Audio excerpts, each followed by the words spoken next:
नमस्कार, राधे राधे, जय श्री कृष्णा। आप सभी महारथियों का बहुत बहुत स्वागत है एक बार फिर से आपके अपने YouTube channel Ashoka the exam गुरु पर।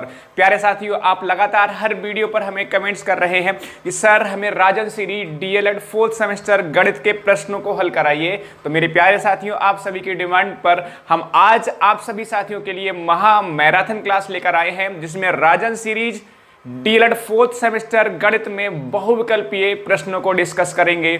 सभी के सभी प्रश्नों को हम डिस्कस करने वाले हैं। आप सभी साथी हमारे साथ लगातार अंतिम सवाल तक बने रहिएगा। और मेरे प्यारे साथियों, एक नए अंदाज में हम लोग डिस्कस करेंगे। आप देखिएगा, किसी भी YouTube चैनल को सर्च करिएगा, जाकर देखिएगा, इस अंदाज में एक बेहतरीन तरीके से हर एक प्रश्न को डिटेल में कोई भी डिस्कस आपके साथ नहीं किया होगा। तो मेरे प्यारे साथियों, एक बार जोरदार तरीके से सबसे पहले आप शेयर कीजिए और हमारे साथ जो भी साथी जुड़ चुके हैं एक बार लाइक कीजिए। और जो साथी हमारे साथ इस समय पहली बार देख रहे हैं, हमें पहली बार सुन रहे हैं, मेरे प्यारे साथियों चैनल को सब्सक्राइब कर लीजिए, क्योंकि इसी तरह की धमाकेदार क्लास आपके बीच लगातार आती रहेंगी जब तक आपका एग्जाम नहीं हो जाता। तो मेरे प्यारे साथियों, एक बात और कहना चाहूंगा, जो साथियों ने हमें अब तक हमारे सभी 4th सेमेस्टर गणित के लेक्चर्स नहीं देखी है, क्लासेस नहीं देखी है, एक बार जाके जरूर देखिएगा। क्योंकि मेरे प्यारे साथियों, जो हम बहुविकल्पीय प्रश्न डिस्कस करने जा रहे हैं राजन सीरीज में, आप देखेंगे तो उसमें पहले जो प्रश्न दिए हुए हैं, स्टार्टिंग से जो प्रश्न दिए हुए हैं वो सभी के सभी प्रश्न आपके एग्जाम्स में जो पेपर हो चुके हैं वो आए हुए प्रश्न हैं। इसके बाद कुछ अदर प्रश्न दे रखे हैं, यानी कि हम यहां पर मिक्स प्रश्नों को डिस्कस करने जा रहे हैं। यानी यदि आपके हर एक टॉपिक क्लियर होगा तब आप इनको बेहतर तरीके से समझ पाएंगे। लेकिन अगर आपने नहीं पढ़ा है कुछ भी, तब भी मैं आपसे प्रॉमिस कर सकता हूं कि आपको हर एक सवाल समझ में आएगा। ये मेरा आपसे वादा है। तो मेरे प्यारे साथियों, तो चलिए हम बिना देर किए स्टार्ट कर रहे हैं आज की क्लास। आप भी कॉपी पेन उठा लीजिए, साथ साथ में आपको स्क्रीन पर प्रश्न दिखाई देंगे, उन प्रश्नों को आपको हल भी करना है। अपने आंसर भी हमें लगातार लाइव चैट में कमेंट्स भी करते रहना है, जिससे मुझे पता चलता रहे कि आप क्या आंसर सही दे रहे हैं, कितना आंसर गलत दे रहे हैं। मेरे प्यारे महारथियों, लास्ट में आपको, क्लास के लास्ट में आपको कमेंट करके बताना है कि आपके कितने क्वेश्चन सही है, कितने क्वेश्चन गलत हैं। वैसे तो आपने कई सारे प्रश्नों के तो आंसर भी रट लिए होंगे, लेकिन फिर भी एक है ना कि जब हम कुछ पढ़ने का प्रयास करते हैं, कुछ सीखने का प्रयास करते हैं, तो कुछ उसका अलग ही अंदर से ना मन करता है कुछ अलग करने का। तो ऐसा ही समझ लीजिए। तो सभी साथी बिल्कुल फोकस करके बैठिएगा, हर एक प्रश्न को, बिल्कुल मेरे हर एक शब्द को समझते हुए चलिएगा। बहुत सारी बातें मैं आपको नहीं बताने वाला हूं, मतलब एकदम से धमाकेदार जबरदस्त क्लास होने वाली है, मजा आ जाएगा। निकल पड़े हैं घर से तो मंजिल मिल ही जाएगी एक दिन, निकल पड़े हैं घर से तो मंजिल मिल ही जाएगी एक दिन, चिंता तो वे लोग करें जो घर से निकले ही नहीं। तो एक बार फिर से आप सभी का बहुत बहुत स्वागत है। तो चलिए मेरे प्यारे साथियों, शुरुआत करते हैं आज की क्लास, महा मैराथन क्लास की। तो प्यारे साथियों, ध्यान रहे, क्लास छोड़ के कोई नहीं जाएगा, हर एक प्रश्न डिस्कस करेंगे हम लोग। चलिए ओके, तो एक बार मैं क्वेश्चंस की स्लाइड ओपन कर लेता हूं अपने पास फोन में, फिर हम क्वेश्चन डिस्कस करेंगे। हाँ भाई, चलिए तो हम अब क्वेश्चंस पे आ गए। आपको स्क्रीन पर क्वेश्चंस दिखाई दे रहे होंगे। मैंने जो फोटो क्लिक किए हैं वो आपको स्क्रीन पर दिखाई देंगे। मैंने उनके जो आंसर्स हैं वो मैंने छिपा रखे हैं, जिससे आप लोग चीटिंग ना करो। तो कोई चीटिंग नहीं करेगा, ठीक है। चलिए, तो पहला प्रश्न डिस्कस करेंगे, डीएलएड 2020 में पूछा हुआ सवाल। और पहला प्रश्न प्यारे महारथियों है क्या, बहुत प्यारा सवाल है। यदि cos A = 0 है या हो तो A का मान होगा। आपको सवाल में दे रखा है cos A = 0, आपसे पूछा गया है, इसमें आपसे पूछा गया है A का मान क्या होगा। तो मेरे प्यारे महारथियों, हमें ये त्रिकोणमिति का सवाल दिया गया है और बहुत ही आसान सवाल है। एक बात और समझने की आवश्यकता है, जितने भी बहुविकल्पी प्रश्न आते हैं आप कई सारे प्रश्न तो मुंह जबानी कर सकते हो। तो बिल्कुल, तो मेरे प्यारे महारथियों एक बात बताइए, क्या मैं इसको लिख सकता हूं cos A = cos 90 लिख सकता हूं, 90 डिग्री। मैं इसको क्यों लिख सकता हूं cos 90 डिग्री? हमें यहां पर यह देखना होगा किस कोण पर कॉस के फेवर में या कॉस के केस में एंगल किस एंगल पर मान 0 होता है। तो बहुत प्यारी सी बात कि cos 90 पर 0 होता है, तो मैंने 0 की जगह पे cos 90 लिख दिया। अब मेरे प्यारे महारथियों, आप यहां पर आसानी से समझ पाओगे कि भाई a यहां पर कितना हो जाएगा, 90 डिग्री होगा। तो आप कह सकते हो भाई इसका आंसर क्या होगा, इसका आंसर होगा ऑप्शन नंबर बी, एकदम से इसका सही जवाब है। प्यारे साथी, थोड़ा सा स्पीड से डिस्कस करेंगे, आप साथ में नोट भी करते रहिएगा और साथ साथ में आप पढ़ते भी रहिएगा। नेक्स्ट प्रश्न है दूसरा। देखिए मेरे प्यारे महारथियों, इसमें हमें दे रखा है, आंकड़े दे रखे हैं 5, 7, 9, थोड़ा सा बड़ा कर लेता हूं क्वेश्चन में अपने मोबाइल में। हाँ, 5, 7, 9 और 8, 7, 9, 7, 7, 5, 3, 5। तो मेरे प्यारे साथियों, बहुलक पूछा है इसमें, और कितना प्यारा सवाल, कितना आसान सवाल है। 5, 7, 9, 8, 9, 8, 7, एक सेकेंड, 5, 7, 9, 8, 7, 9, 7, 7, ठीक है।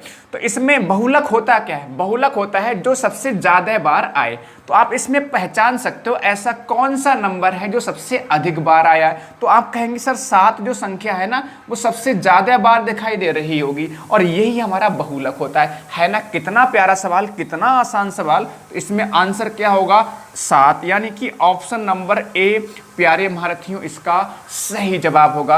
अगर मजा आ रहा है पढ़ने में तो लाइक ठोक दो इसी बात पर। आगे बढ़ेंगे नेक्स्ट क्वेश्चन नंबर 3 पर, लगातार बने रहिएगा, मंजिल हमें जरूर मिलेगी। चलो आगे बढ़ेंगे अगले प्रश्न पर, क्वेश्चन नंबर 3 की तरफ। ये थोड़ा सा बेहतरीन सवाल है, इसमें मजा आएगा आपको। देखिएगा क्वेश्चन नंबर 3 क्या है। देखिए क्वेश्चन नंबर 3 की हम लोग बात कर रहे हैं। ये प्यारा सवाल है, b/a ये रूट में है इस तरह से, और अगला दिया है हमें c/b मल्टीप्लाई रूट a/c, इसका मान हमसे पूछा गया है। बहुत प्यारा सवाल, एकदम से बढ़िया सवाल, जबरदस्त सवाल। मेरे प्यारे महारथियों, आसानी से हम सॉल्व कर सकते हैं। देखिए ये रूट जो लगा है ना, ये दोनों पे लगा है, b पर भी लगा है और a पर भी लगा है। क्या हम इसको ऐसे लिख सकते हैं, ऐसे लिख सकते हैं ना, इसको बिल्कुल लिख सकते हैं। अभी देखो आपको समझ में आएगा, अभी आपको समझ में, इस तरह से लिख सकते हैं, बिल्कुल लिख सकते हैं। अब आपको समझ में आ रहा होगा। देखो भाई ये कैंसिल ऐसे हो गया, बिल्कुल सही बात, इससे ये कैंसिल और रूट ए से रूट ए कैंसिल, यानी कि एक ही तो आंसर आ जाएगा फिर। तो मेरे प्यारे से महारथियों, इसका ऑप्शन नंबर सी एकदम से सही जवाब हो जाएगा। ऑप्शन नंबर सी एकदम से सही जवाब। आ जाओ क्वेश्चन नंबर 4 पर। ये देखिए, एक वृत्त का व्यास 12 सेंटीमीटर है, एक वृत्त का व्यास 12 सेंटीमीटर है। प्यारे से महारथियों, वृत्त की परिधि पूछी गई है, वृत्त की परिधि। तो सबसे पहले प्यारे महारथियों हमें त्रिज्या निकालनी पड़ती है। त्रिज्या कैसे निकालते हैं, व्यास की आधी त्रिज्या होती है, तो व्यास का आधा यानी 2 से भाग करेंगे तो 6 सेंटीमीटर आपकी त्रिज्या निकल कर आएगी। अब मेरे प्यारे महारथियों, वृत्त की परिधि होती क्या है, मैंने हर एक टॉपिक पढ़ा रखा है। वृत्त की परिधि होती है 2πr, 2πr, 2π। पाई का मान देखिए लगाना नहीं पड़ेगा इसमें, क्योंकि हम मेरा ऑप्शन देख पा रहे हैं। तो ऑप्शन में पाई दे रखा है, इसका मतलब पाई का मान आपको लगाने की आवश्यकता नहीं है। तो r कितना है यहाँ पर, अभी हमने निकाला 6, तो 6 दूनी 12, 6 दूनी 12 पाई, और ये सेंटीमीटर में परिधि आ जाएगी। यानी कि आप कहेंगे इसका ऑप्शन नंबर ए एकदम से सही जवाब है, 12 पाई सेंटीमीटर। बताओ सवाल सबको समझ में यहाँ तक आ रहा होगा। देखिए थोड़ा सा जल्दी डिस्कस करने का प्रयास करेंगे, क्योंकि बहुत सारे प्रश्न अपन लोगों को डिस्कस करने हैं। कोशिश करनी है, कोशिश ही नहीं, आज की क्लास में ही हमने सभी ऑब्जेक्टिव प्रश्नों को डिस्कस कर लेना है। ठीक है भाई, सभी ऑब्जेक्टिव प्रश्नों को डिस्कस कर लेना है। और हाँ, थोड़ा आप कमेंट्स करते रहिए, मैं कमेंट्स पे ध्यान नहीं दे पाऊंगा अलग बात है, लेकिन बाद में अवश्य आपके कमेंट्स को मैं देखूंगा। चलिए आगे बढ़ेंगे। हाँ आगे बढ़ेंगे, क्वेश्चन नंबर 5। प्यारे महारथियों, क्वेश्चन नंबर 5 है क्या, देखिए थ्योरी का प्रश्न है, कोई प्रश्न बहुत कठिन प्रश्न नहीं है। समांतर समचतुर्भुज के अंतःकोणों का योगफल क्या होता है। देखिए कोई भी चतुर्भुज हुआ, कोई भी चतुर्भुज हो सकता है। कोई भी चतुर्भुज की बात करेंगे तो उसमें जो अंतः कोण होते हैं चतुर्भुज के, कोई भी चतुर्भुज हुआ, अंतः कोणों का जो योगफल होता है वो 360 डिग्री होता है। तो इसमें 360 डिग्री का मतलब हो गया 4 समकोण, क्योंकि एक समकोण की बात करते हैं तो 90 डिग्री होता है, ठीक है, एक समकोण 90 डिग्री, तो 360 में कितने समकोण बनेंगे? 4 समकोण बनेंगे। तो यानी कि इसका ऑप्शन नंबर डी एकदम से सही जवाब होगा। चतुर्भुज चाहे समांतर चतुर्भुज हो, चाहे समलंब चतुर्भुज हो, चाहे वर्ग हो, चाहे आयत हो, सभी प्रकार के चतुर्भुजों के अंतः कोणों का योगफल 360 डिग्री होता है, यानी 4 समकोण होता है। तो ऑप्शन नंबर डी इसका सही जवाब होगा। क्वेश्चन नंबर 6 की बात करेंगे। परमेय संख्या -32 और अपॉन माइनस का 100, इसका सरलतम रूप पूछा है। सरलतम रूप का मतलब अगर किसी संख्या से कैंसिल हो जाएंगे तो कैंसिल कर लेंगे, कैंसिल करने के बाद जो बचेगा वही सरलतम रूप होगा। जीरो से माइनस कैंसिल होगा प्यारे भारती, 4 अट्ठे 32 होगा और 4 25 100 होगा, यानी कि 8/25 इसका आंसर हो जाएगा। ये तो बहुत ही ज़्यादा आसान सवाल, इसमें ऑप्शन नंबर सी एकदम से सही जवाब होगा। ऑप्शन नंबर सी एकदम से सही जवाब हो जाएगा। क्वेश्चन नंबर 7 की बात करेंगे तो देखिए ये बेहतरीन सवाल है। इस तरह के सवाल आप लोगों को परेशान करते हैं, ठीक, इस तरह के परेशान करते हैं। इसका घनमूल पूछा है। घनमूल का मतलब यहाँ पर करनी में कितना लिखा होता है? करनी पर 3 लिखा होता है। अब वर्गमूल में चाहे कुछ भी ना लिखो, फर्क नहीं पड़ता। वैसे 2 होता है वर्गमूल में, लेकिन वर्गमूल में जनरली हम जैसे अगर ये 3 नहीं लिखा है तो इसका मतलब ये वर्गमूल माना जाता है। अगर 3 लिखा है इसका मतलब घनमूल माना जाता है। इसमें किसी को डाउट नहीं होना चाहिए। तो मेरे प्यारे महारथियों, अब इसको आसानी से हम लोग कर पाएंगे। देखिए होता क्या है, जब घनमूल निकालते हैं तो उसमें 3 संख्याओं में से एक संख्या लेते हैं। मतलब 3 संख्याएं देखो, 1 2 3 और 1 2 3, ठीक है। वर्गमूल में 2 संख्याओं के जोड़े बनते हैं, 2 संख्याओं में से एक संख्या लेंगे, इसमें से 3 संख्याओं। तो यहाँ पर देखो अगर इसकी बात करेंगे तो इसमें देखो 0 0 1 का मतलब वर्गमूल कितना आएगा? 1 ही आएगा। 0 का वर्गमूल कितना आएगा? देखो 000 है, सॉरी घनमूल की बात कर रहे हैं। 0.001 का घनमूल तो 1 ही आएगा। 0 का वर्गमूल 0 आएगा और पॉइंट कितने लग जाएगा यहाँ पर फिर आपका। तो ये क्या हो जाएगा इसका आंसर। अगर अभी समझ में नहीं आया, वैसे इसका बी आंसर हो जाएगा। इसको और अच्छे समझना चाहते हो तो इसको ऐसे समझ सकते हो। मैं इसको मिटा रहा हूँ, अभी देखो आपको और अच्छे समझ में आ जाएगा, निश्चिंत रहिए। देखो अभी समझ में आपको आएगा। क्वेश्चन नंबर 7 है, ये कुछ ऐसे लिखा हुआ है, मतलब घनमूल हमें निकालना था 0.000001। तो देखो पॉइंट हटा लो और नीचे पहले 1 लिख लेंगे, पहले 1 लिख लेते हैं, फिर उतने जीरो लगा देंगे जितने अंक हैं पॉइंट के बाद। पॉइंट के बाद कितने अंक हैं? 3 3 6 जीरो हम लोग लगा देते हैं, ठीक है। 6 जीरो हम लोगों ने लगा दिए, 3 और 3 6, 3 और 3 6। अब मेरे प्यारे साथियों कुछ इस तरह से बन गया, ये कुछ इस तरह से बन गया, ये 1 अपॉन, क्योंकि ये 1 हो गया फिर आपका 1 2 3 4 5 6, इस तरह से बन गया।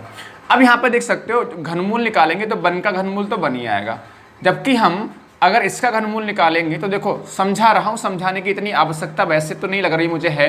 देखो 10 से भाग करोगे तो हमारे 5 जीरो रह जाएंगे, 10 से भाग करोगे तो हमारे 4 जीरो रह जाएंगे, 10 से भाग करोगे तो हमारे पास 3 जीरो रह जाएंगे, 10 से भाग करोगे हमारे पास 2 जीरो, और 10 ढाई कितना 100। तो 3 संख्याओं में से एक संख्या लेंगे, 3 एक जैसी संख्याओं में से।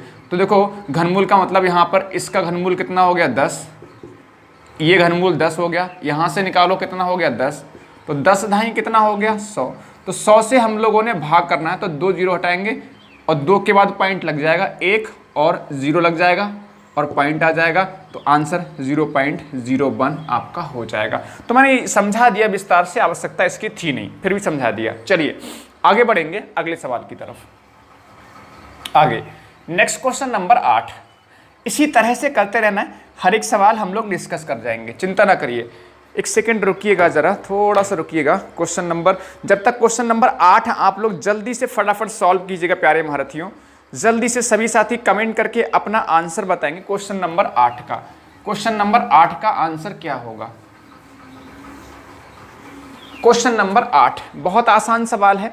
समीकरण दे रखी है इसमें 3x बराबर 6। Question number 8 3x is equal to 6 दे रखा है और 4x plus y is equal to 14 को हल करना है और y का मान बताना है।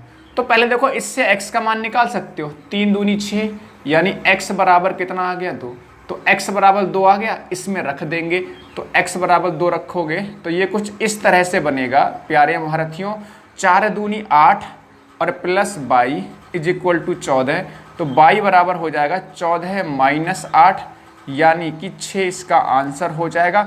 बहुत ही आसान सवाल, ऑप्शन नंबर ए इसका सही जवाब है। तो एक नंबर में या फिर बहुविकल्पी प्रश्नों की बात करें तो बहुत ही आसान सवाल होते हैं, बशर्ते थोड़ी सी हमने अगर पढ़ाई करी होती है तो हर एक सवाल आप कर सकते हैं। चलिए क्वेश्चन नंबर 9 पे आ जाओ फटाफट। क्वेश्चन नंबर 9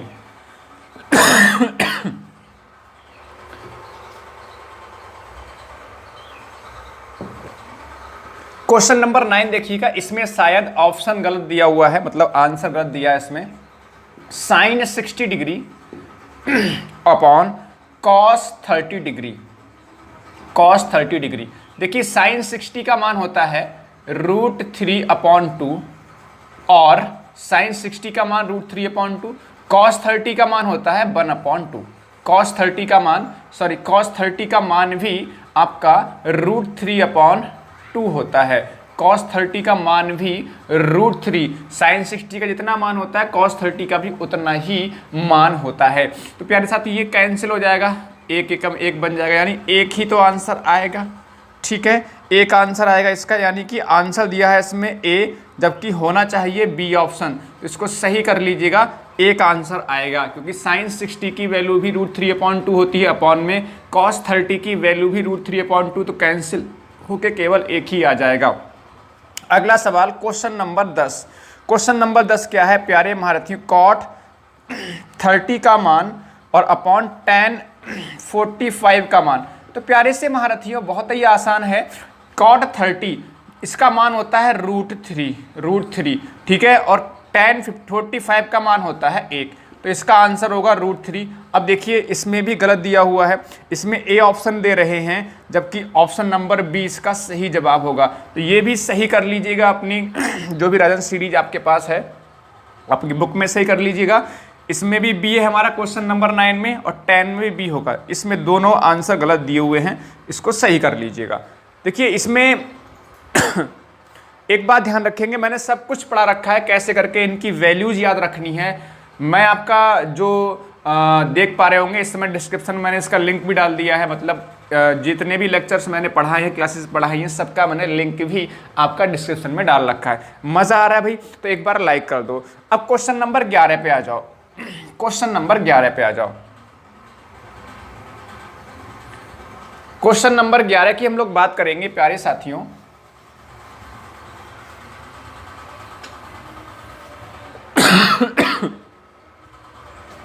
क्वेश्चन 11 है क्या, एक वृत्त का क्षेत्रफल 8800 वर्ग सेंटीमीटर है, वृत्त की त्रिज्या। तो मैंने बहुत अच्छे से आपको समझाया है कि जो चीज आपको दे रखी होती है पहले वो लिख लेते हैं। तो क्षेत्रफल दे रखा है वृत्त का 8800 वर्ग सेंटीमीटर, तो अब इसको आसानी से कर जाओगे। क्षेत्रफल होता है πr², वृत्त का 8800, देखो बहुत आसानी से कर जाएंगे। 22/7 लगा दो इसको, r² बराबर 8800, 8800, 22 चौक होता है 88, 400, यानी r² बराबर 400 गुणे कितना हो रहा है 7। ये बात समझ में, 7 उधर पहुंच जाए गुणे में। r बराबर बच्चों यहाँ से कितना होगा, वर्गमूल 400 गुणे 7। एक बात बताओ, 400 का वर्गमूल तो 20 होता है, मतलब 400 का वर्गमूल तो निकल आया, 7 का वर्गमूल नहीं निकलेगा, तो इतना ही हमारा आंसर होगा। इसमें त्रिज्या पूछी थी, यानी कि ऑप्शन नंबर डी इसमें सही जवाब होगा। ऑप्शन नंबर डी इसका सही जवाब होगा। बहुत आसान सवाल है और इस तरह का सवाल आपको एग्जाम में देखने को मिल सकता है, फिर से मिल सकता है।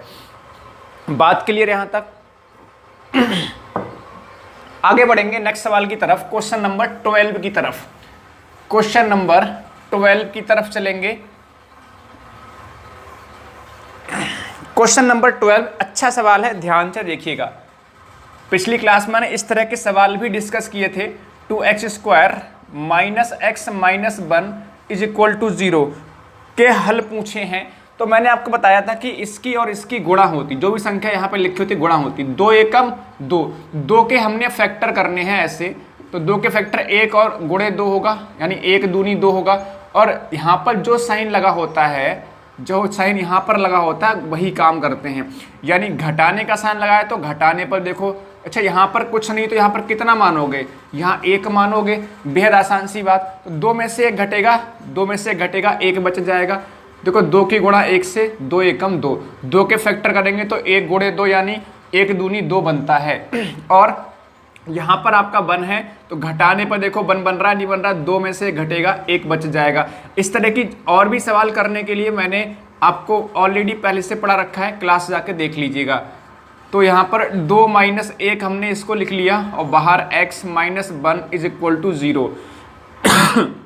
2x² माइनस गुणा करोगे तो 2x और माइनस माइनस प्लस, और x की गुणा होगी 1 से तो x हो जाएगा, माइनस 1 बराबर कितना होगा 0। बताओ सबको समझ में आ रहा है। देखो x से गुणा करेंगे 2x और x से गुणा करेंगे x, माइनस माइनस प्लस हो जाएगा।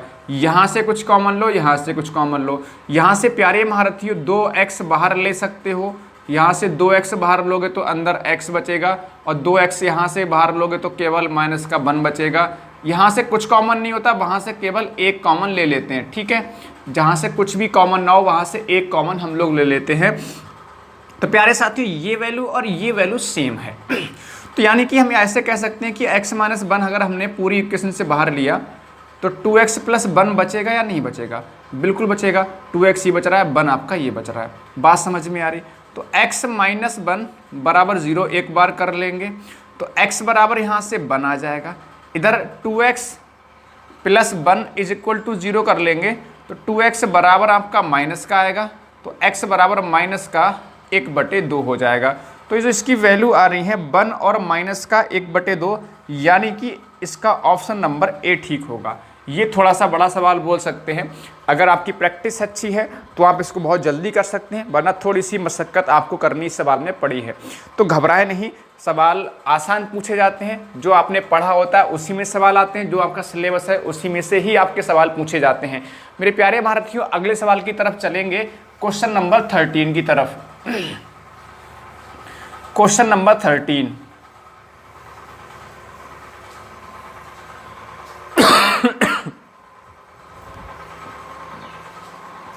क्वेश्चन नंबर 13 मेरे प्यारे से महारथियों है क्या, बहुत अच्छा सवाल है ये भी। 14641 के वर्गमूल में अंकों की संख्या पूछी गई है। तो वर्गमूल निकाल लो इसका। वर्गमूल कैसे निकालते हैं प्यारे महारथियों, वर्गमूल कैसे निकालते हैं?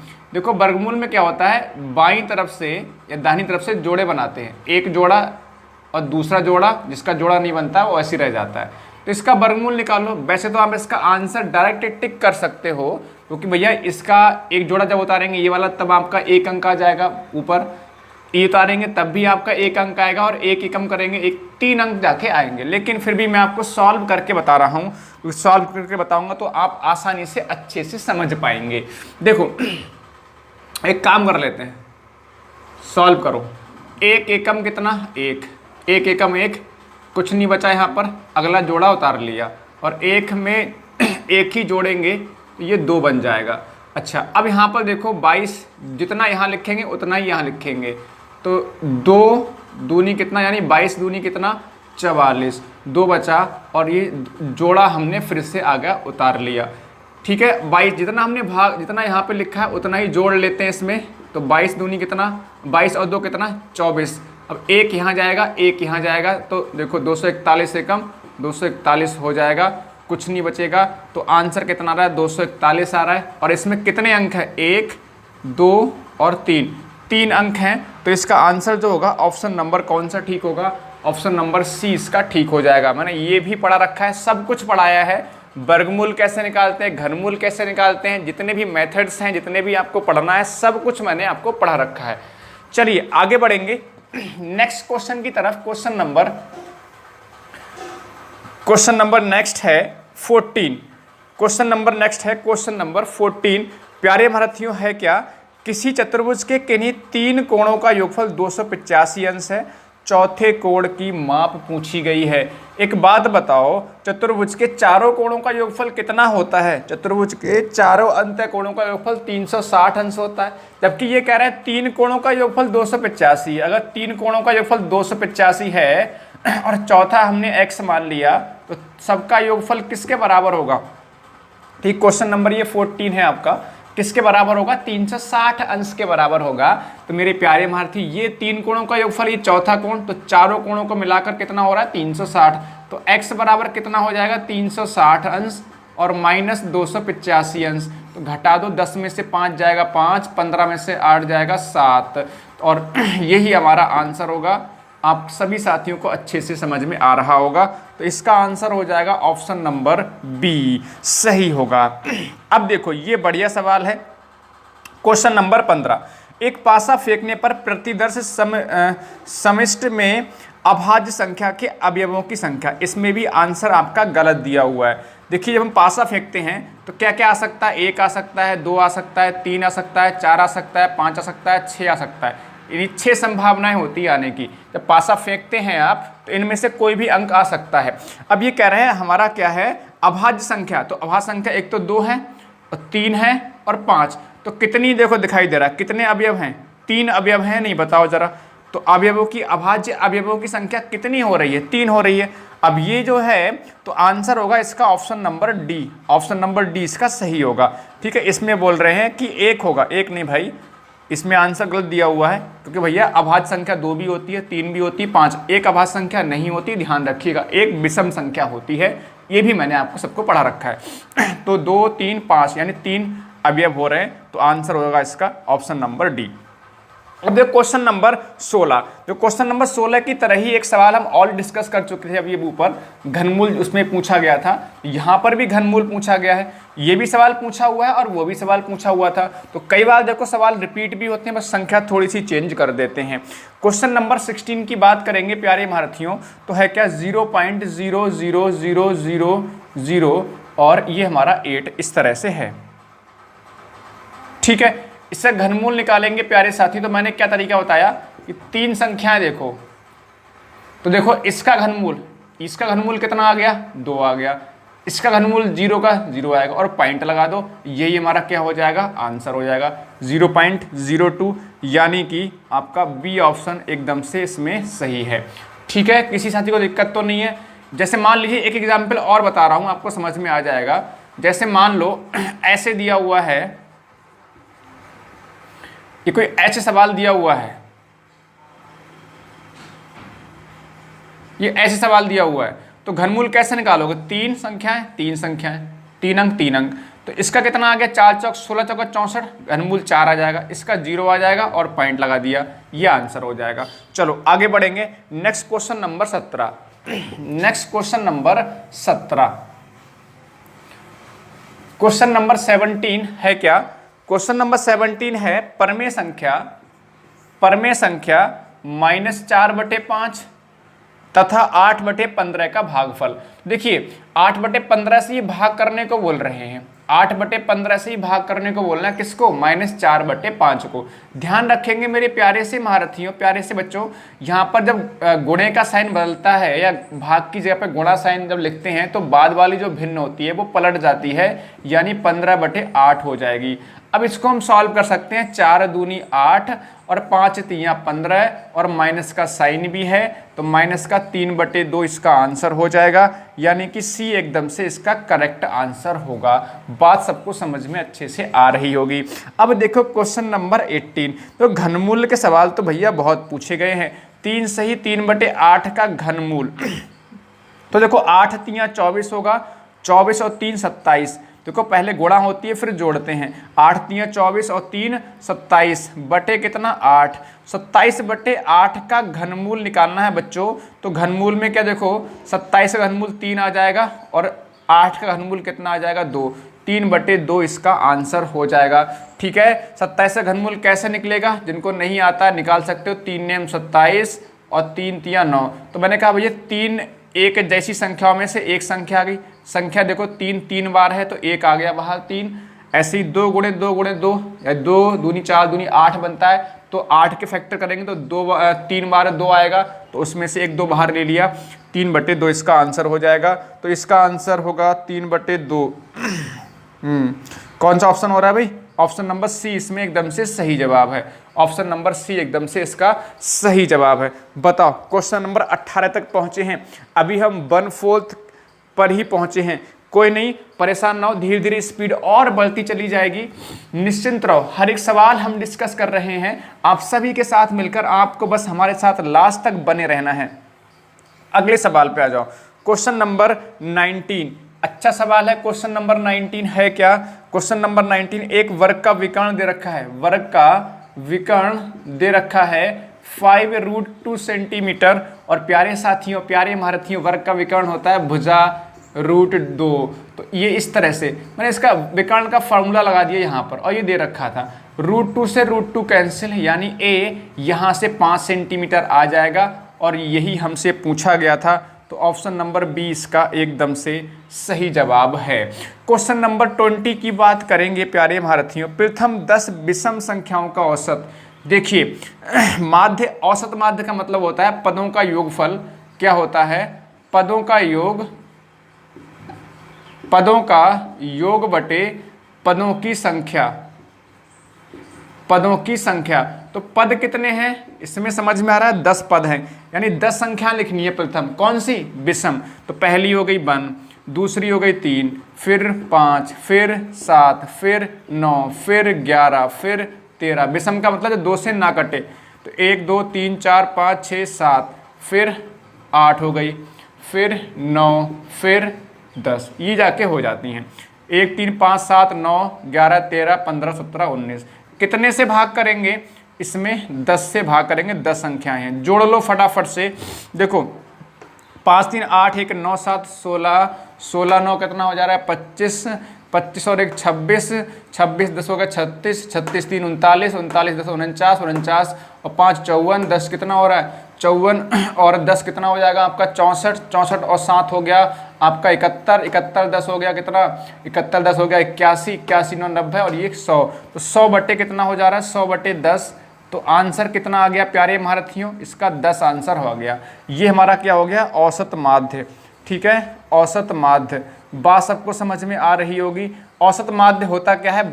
बहुत ही आसान सी बात, कि जो पदों का जो योग करते हैं उसको पदों की संख्या से भाग कर देते हैं। तो इसमें विषम संख्याएं लिखनी थी, 10 विषम संख्याएं प्रथम। तो 1 से लेकर यहाँ तक 19 तक 10 विषम संख्याएं हो गई, सबका योग किया, 100 आया, और संख्याएं हैं कितनी? 10, 10 से भाग कर दिया।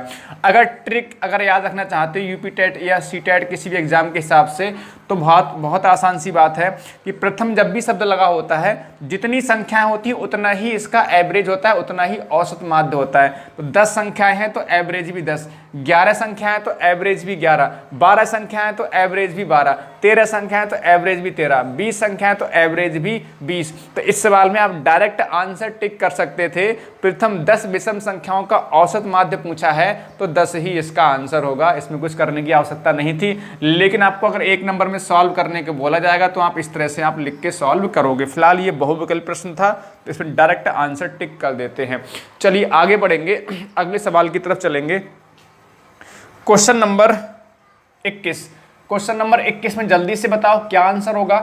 क्वेश्चन नंबर 21 में जल्दी से बताएंगे सभी महारथी क्या आंसर होगा। तो 21 की बात करेंगे। 21 में पूछा गया है बहुलक। तो भाई बहुलक क्या है?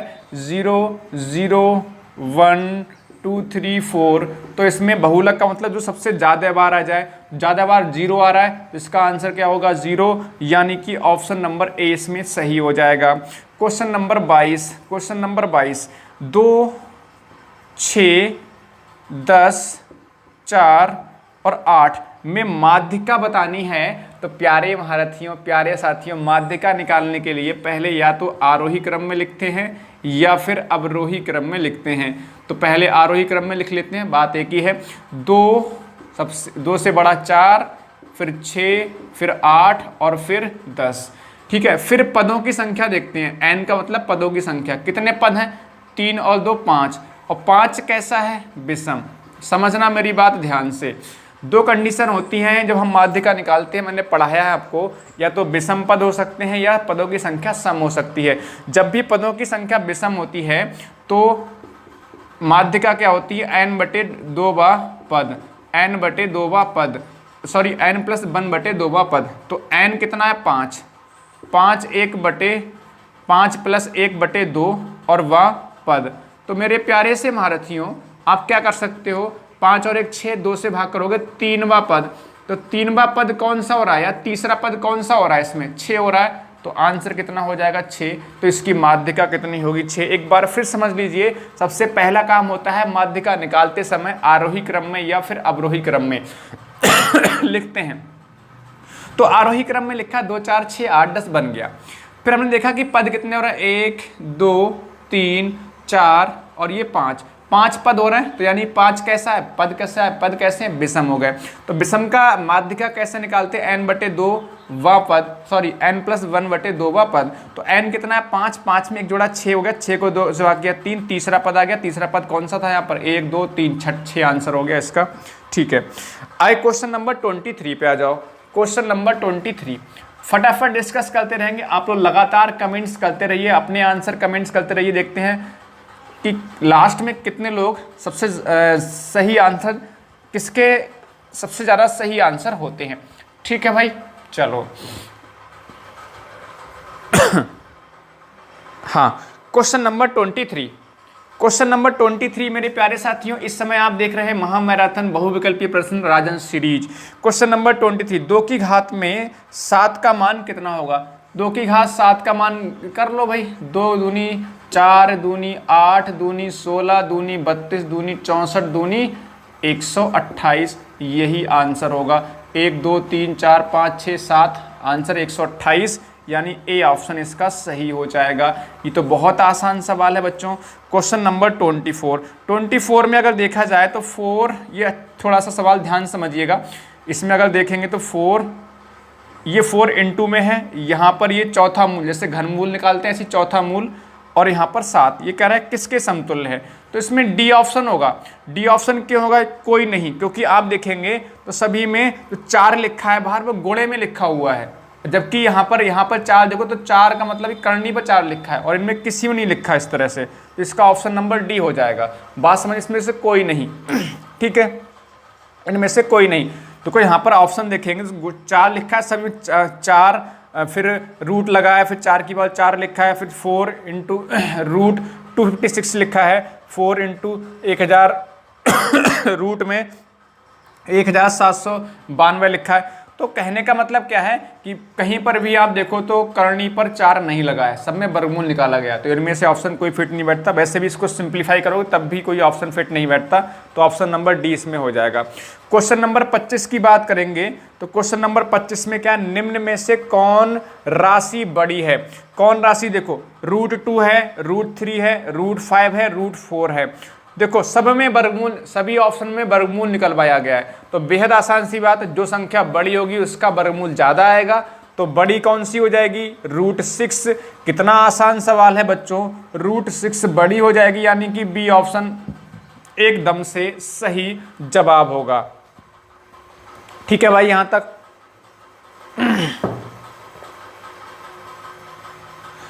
मैंने आपको बताया कि बेहद आसान सी बात कि जो संख्या बड़ी होगी उसका वर्गमूल ज्यादा आएगा, जो संख्या छोटी होगी उसका वर्गमूल छोटा आएगा। तो संख्या बड़ी कौन सी है, देख सकते हो 6 सबसे बड़ी है, तो उसका वर्गमूल भी सबसे बड़ा आएगा।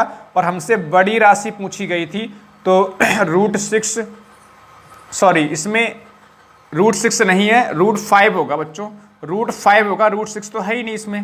देखो एक तो √2 है, एक √2 है पहला ऑप्शन, दूसरा ऑप्शन है √3, तीसरा ऑप्शन है √5 और चौथा ऑप्शन है √4। तो सबसे बड़ा कौन सी हो जाएगी, वैसे ही देखने में समझ में आ रहा है, ऑप्शन नंबर 20 का सही जवाब। ऑप्शन नंबर बी नहीं होगा, फिर इसका ऑप्शन नंबर सी होगा, सॉरी फिर इसका ऑप्शन नंबर सी होगा। चलो क्वेश्चन नंबर 26 पर आ जाओ। क्वेश्चन नंबर 26, ये और भी बेहतरीन सवाल है। इसमें डायरेक्ट मान आपको पता होना चाहिए, और मैंने क्लास में डिस्कस किया है, ठीक है। जब मैंने करणी घातांक पढ़ाया था कि भाई √2 का मान क्या होता है। √2 का मान ध्यान रख लेना 1.414 होता है, इसको रट लेना ठीक है अच्छे से। तो ऑप्शन नंबर ए इसमें ठीक हो जाएगा। अगर √3 का पूछ ले तो देखो 1.732 होता है ठीक है, इसका भी याद रख लीजिएगा, एग्जाम में आपसे पूछ सकते हैं। तो √2 का मान 1.41, इसका वर्गमूल निकालते हैं 1.414 होता है। √2 का वर्गमूल कैसे निकालते हैं मैंने पहले डिस्कस किया हुआ है।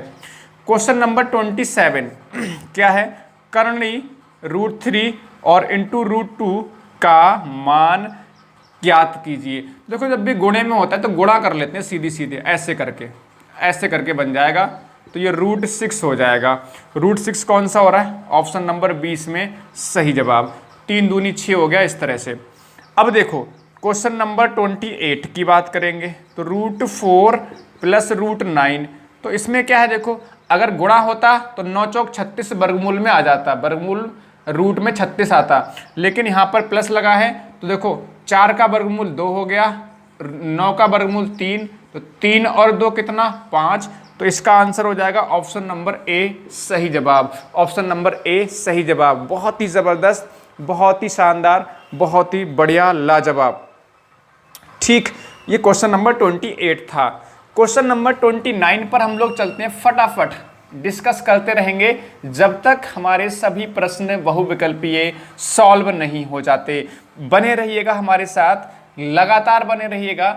और हाँ, मैंने आपको पहले ही बोला है कि जब भी क्लास ओवर होगी तो आप जो है अपना कमेंट जो है कमेंट्स में जो भी है आप अपनी समस्या को छोड़ सकते हैं। समस्या क्या है, कहाँ पर दिक्कत है, वो आप बता सकते हैं। उस पर जो है क्लास को उसको हम जो क्लास में डिस्कस करते हैं कई बार। तो क्वेश्चन नंबर 29 ये तो बहुत आसान है।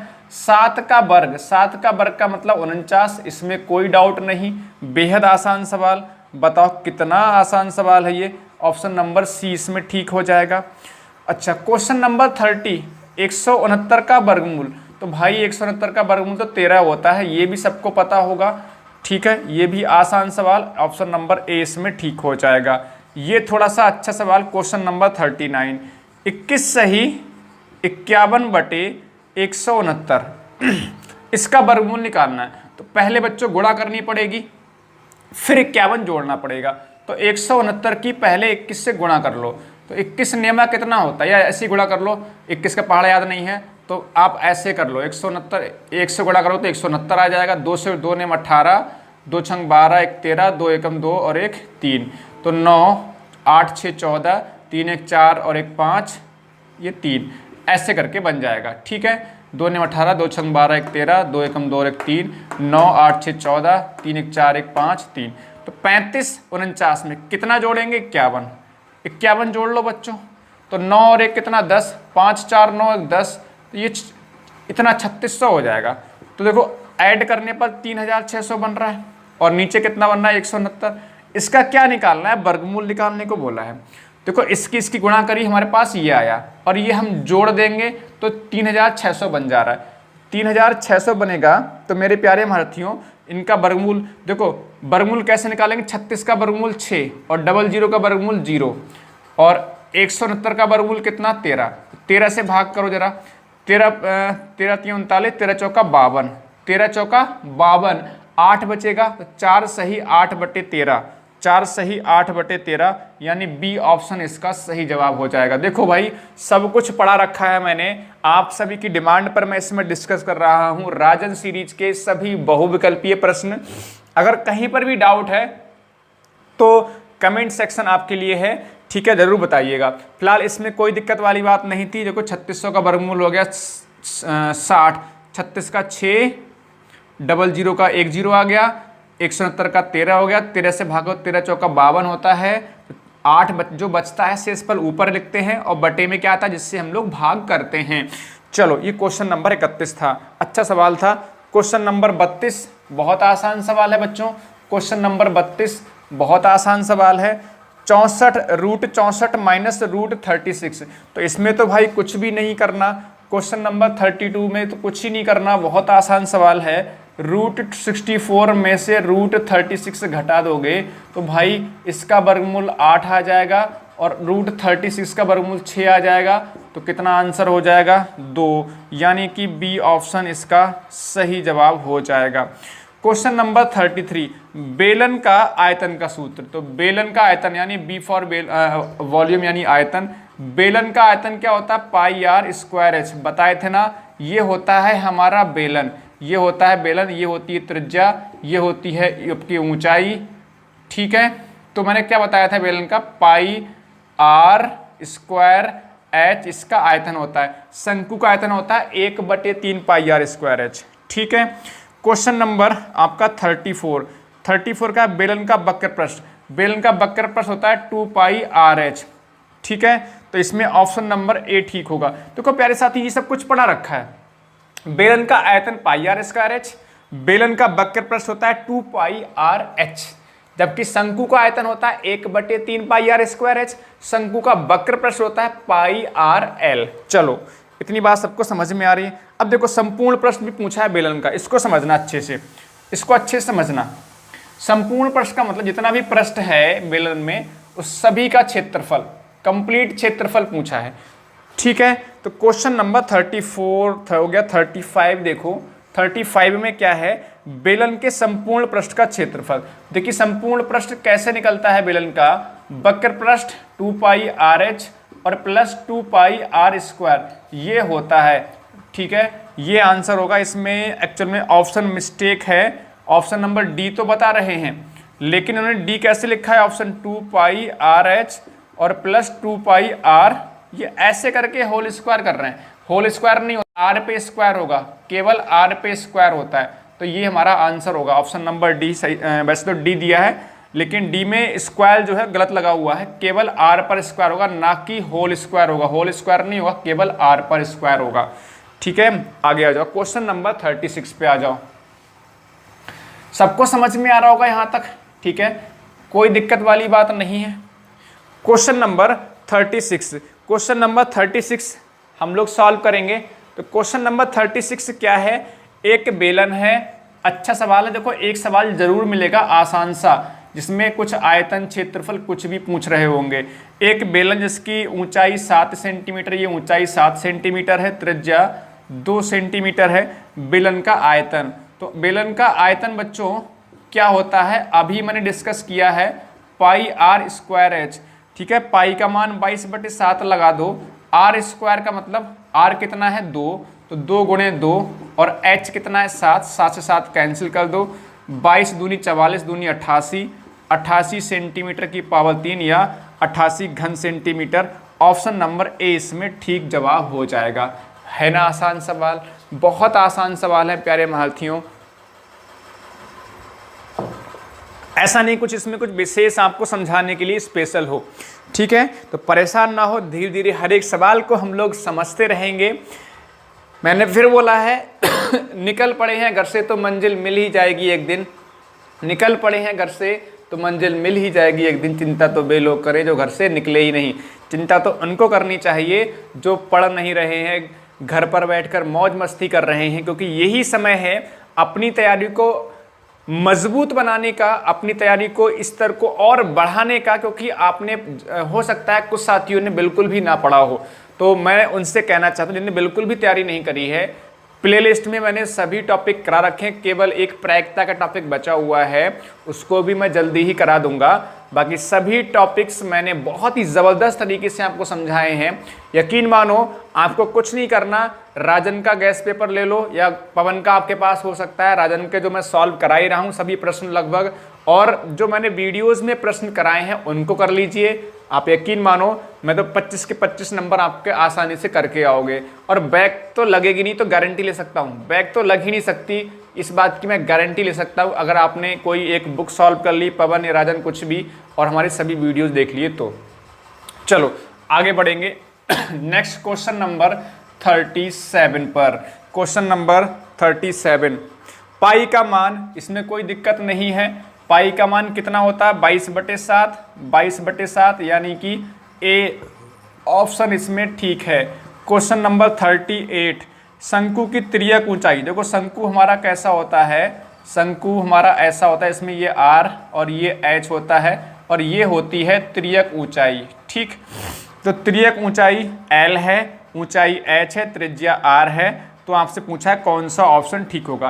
देखो इसमें मैंने पहले ही डिस्कस किया हुआ है कि अगर ये L है तो ये 90 का बन जाता है। यहाँ पर ये H है, ये R है, तो ये कर्ण होगा, 90 के सामने कर्ण। तो कर्ण का स्क्वायर बराबर होता है आधार का स्क्वायर और लंब का स्क्वायर के योगफल के बराबर, आधार का स्क्वायर और लंब का स्क्वायर के। तो L बराबर यहाँ से root H square plus R square हो जाएगा। ठीक है, R square plus H square बोल दो, बात एक ही है। तो बी वाला ऑप्शन इसमें ठीक हो जाएगा, बी वाला ऑप्शन ठीक हो जाएगा। चाहे आर पहले लिख लो या फिर एच पहले लिख लो। यहाँ पे देखेंगे ऑप्शन में तो आर स्क्वायर लिखा है प्लस एच स्क्वायर लिखा है, फर्क नहीं पड़ता, बी ठीक हो जाएगा। अब देखो क्वेश्चन नंबर 39। क्वेश्चन नंबर 39 मैं डिस्कस कर चुका हूँ। जहाँ हमने बेलन का आयतन पढ़ा था अभी, तो वहाँ पर डिस्कस किया था। एक शंकु का आयतन बताओ जिसकी ऊंचाई h है, त्रिज्या r हो। तो मैं अभी डिस्कस किया हूँ, बेलन का आयतन होता है पाई आर स्क्वायर एच और शंकु का आयतन होता है 1/3 पाई आर स्क्वायर एच। याद कर लेना, सवाल सीधे सीधे एग्जाम में पूछ सकते हैं। ठीक है, बेलन का होता है पाई आर स्क्वायर एच, ये इतना होता है बेलन का। अगर 1/3 लगा देते हैं पहले तो शंकु का आयतन बन जाता है। तो ऑप्शन नंबर इसमें डी एकदम से ठीक हो जाएगा। क्वेश्चन नंबर 40, वक्र पृष्ठ का क्षेत्रफल बताइए शंकु का, त्रिज्या r है, त्रियक ऊंचाई l है। देखो ध्यान से समझिएगा, बेलन का आयतन होता है 2 पाई आर एच और शंकु का होता है पाई आर एल। शंकु का होता है पाई आर एल, पाई आर एल होता है, तो यानी कि बी ऑप्शन ठीक होगा। हर एक बात मैं रिलेट करते हुए समझाते हुए चल रहा हूँ, जिससे आप कुछ भूलो ना। देखो बेलन का आयतन होता है पाई आर स्क्वायर एच, शंकु का होता है 1/3 पाई आर स्क्वायर एच, बेलन का वक्र पृष्ठ होता है 2 पाई आर एच, शंकु का होता है पाई आर एल, शंकु का होता है पाई आर एल वक्र पृष्ठ होता है। और यही हमसे पूछा गया था क्वेश्चन नंबर 40। तो क्वेश्चन नंबर 40 तक हम लोग डिस्कस कर चुके हैं, लगभग आधे से अधिक दूरी हम लोग चल चुके हैं। एक बार मैं इसमें इंक डाल लेता हूं, तब तक क्वेश्चन नंबर 41 आप लोग जल्दी से इसका आंसर बताएंगे। क्वेश्चन नंबर 41 का सभी महारथी जल्दी से आंसर बताएंगे।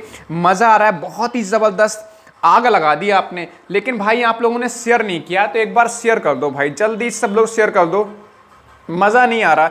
ठीक है, आग तो आप लोग लगा रहे हो, लेकिन आग दूर दूर तक फैलनी चाहिए क्लास की, है ना। जो क्लास आपको जो दी जा रही है, इसकी आग दूर दूर तक पहुंचनी चाहिए, तभी मजा आएगा। अब देखो यहाँ से बेहतरीन सवाल स्टार्ट होंगे, कुछ प्रायिकता के सवाल भी हमारे स्टार्ट होंगे। पहले हम लोग क्वेश्चन नंबर 41 कर लेते हैं, देखिएगा ध्यान से।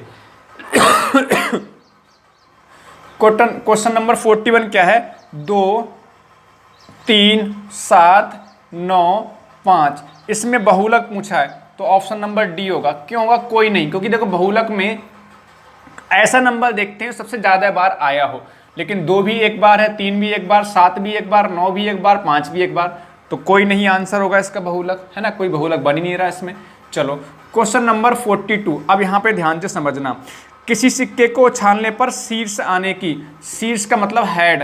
देखो कुछ सिक्का उछालते हैं तो या तो हेड आ सकता है या क्या आ सकता है, टेल आ सकता है। तो प्रायिकता कैसे निकालते हैं या संभावना कैसे निकालते हैं? किसी भी सिक्के की बात करें तो हेड आने की संभावना या फिर टेल आने की संभावना। तो होता क्या है अनुकूल संभावना है। प्रायिकता या संभावना कैसे निकालते हैं? अनुकूल घटनाएं और कुल घटनाएं। अपॉन में क्या होता है? कुल घटनाएं। बात सबको समझ में यहां तक आ जानी चाहिए। अभी समझ में देखो आ जाएगा, परेशान ना होइएगा। अनुकूल घटनाओं का मतलब जो पूछा जा रहा हो, इसका मतलब अनुकूल। कुल का मतलब क्या? कुल घटना। जैसे आप सिक्का उछालोगे तो या तो हेड आ सकता है या फिर टेल आ सकता है। तो कुल संभावनाएं कितनी? कुल घटनाएं 2 हो गई, यानी अपॉन में 2 आ गया। अब ये पूछना है किसका? हेड आने का। तो हेड आने की संभावना या हेड आने की घटना तो एक ही है, तो ऊपर आ गया 1, और ये क्या हो गया हमारा आंसर। एक बार फिर समझिएगा, अगर हम बात कर रहे हैं हेड आने की, सिक्के को उछालेंगे तो 2 संभावनाएं होंगी अधिक से अधिक, यानी कुल घटनाएं कितनी हो सकती है? 2, 1 और 2, तो 2 आ गया बटे में। ठीक, अब कह रहे हैं हेड आने की, तो हेड तो भाई एक ही बार आ सकता है 2 में से, हेड एक बार दिखाई दे रहा है तो ऊपर 1 आ गया। अच्छा, अगर टेल आने की संभावना पूछी होती है, टेल में भी यही होता। टेल में भी कुल घटनाएं होती 2 और टेल भी हमारा एक बार दिखाई दे रहा है, तो यानी 1/2। चाहे हेड का पूछें चाहे टेल का पूछें, अगर एक सिक्का उछालोगे तो चाहे हेड का पूछे चाहे टेल का पूछे, प्रायिकता 1/2 ही होगी। बात सबको समझ में आ रही है? इसमें ऑप्शन नंबर ए आपका ठीक हो जाएगा। अब बात यह है 2 सिक्के उछाले जाएं। अब समझना, यहां पर ध्यान से समझना बच्चों, बहुत आसान सवाल है। मैं ज्यादा डीप में ना जाके, डीप से मतलब आपका क्वेश्चन पर ही रहूंगा, क्वेश्चन से इधर उधर भटकना भी नहीं चाह रहा हूं, क्योंकि प्रायिकता टॉपिक वरना आपको कंफ्यूज कर देगा। इसलिए मैं केवल क्वेश्चन ही कराऊंगा। जब मैं क्लास में प्रायिकता पढ़ाऊंगा तब आप और अच्छे समझ पाएंगे। Question number 43। अब देखिए 2 सिक्के उछालेंगे, एक सिक्का उछालेंगे तो हमारे पास कुल घटनाएं हमारे पास 2 होती हैं, ठीक है। जब 2 सिक्के उछालेंगे तो 2 की पावर 2 यानी कुल घटनाएं होंगी 4। 3 सिक्के उछालेंगे तो कुल घटनाएं होंगी 8, ऐसे करके 2 की पावर में लगाते हुए चले जाएंगे। 4 सिक्के उछालेंगे 2 की पावर 4 यानी कि 16 कुल घटनाएं होंगी। तो फिलहाल हम यहाँ पर बात कर रहे हैं 2 सिक्के उछाले जाने की, ठीक है, ध्यान रखिएगा। क्योंकि एक सिक्के में 2 हमारे एक हेड होता है, एक टेल होता है, तो 2 कंडीशन बनती हैं, 2 संभावनाएं 2 घटनाएं बनती हैं। तो हमारे पास 2 सिक्के उछालेंगे तो 4 घटनाएं बनेंगी। तो अब 2 सिक्के उछाले हैं, अब कह रहे हैं एक साथ उछाले गए तो शीर्ष आने की प्रायिकता, देखो बटे में कितना आएगा 4, इसमें कोई डाउट नहीं है। कुल घटनाएं कितनी हो रही है 4। अब कह रहे हैं दोनों पर टेल आने की, अगर क्वेश्चन को ध्यान से पढ़ोगे, एक साथ उछाला गया तो शीर्ष आने की, तो दोनों पर शीर्ष आएगा, एक सिक्का इधर एक सिक्का इधर, तो 2 आपका कितना, दोनों पर टेल कब आएगा, दोनों पर टेल तो एक ही बार आएगा, तो 1 आपका ऊपर आ जाएगा, 1/4 यानी कि ए इसका आंसर हो जाएगा। 2 सिक्के उछालेंगे तो दोनों पर टेल तो एक ही बार आएगा। हेड शीर्ष का पूछा है, सॉरी टेल का नहीं पूछा, शीर्ष का मतलब हेड का पूछा है, तो दोनों पर हेड एक ही बार आएगा, तो 1/4 हो जाएगा। क्वेश्चन नंबर 44 देखिए, 3 सिक्के उछाले गए तो कुल संभावनाएं तो 8 हो जाएंगी। 3 सिक्के उछालने का मतलब 2 की पावर 3 का मतलब 8, कुल घटनाएं हो गई आपके पास 8।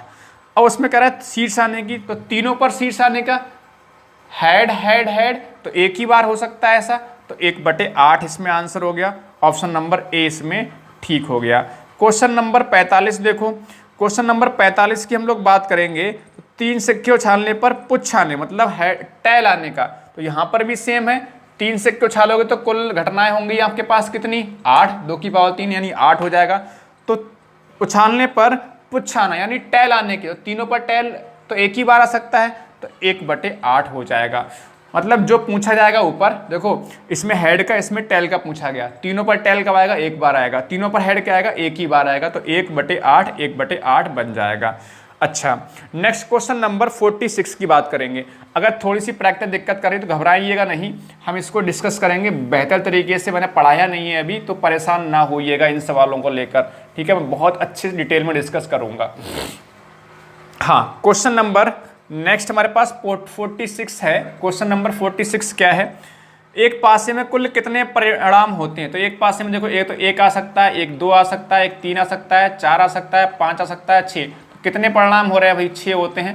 क्योंकि भाई एक से पासे की बात कर रहे हैं, जब पासा उछालोगे या पासा फेंकते हैं हम लोग, तो पासा फेंकेंगे तो क्या होता है, या तो 1 आ सकता है, 1 बिंदी आ सकती है, हमने बिंदी लगी होती है उस पर पासे पर, या 2 बिंदी आ सकती है, 3 आ सकती है, फिर 4 या फिर 5 या फिर 6। तो ये अधिकतम परिणाम कितने हो रहे हैं हमारे 6।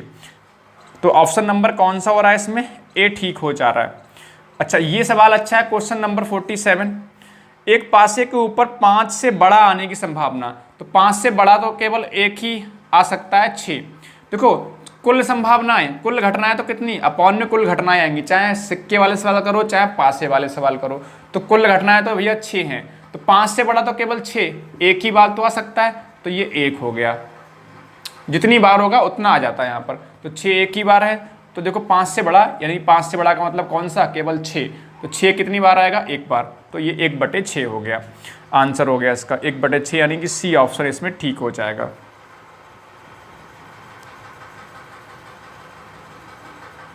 सॉरी सी नहीं, इसमें ए ऑप्शन ठीक होगा।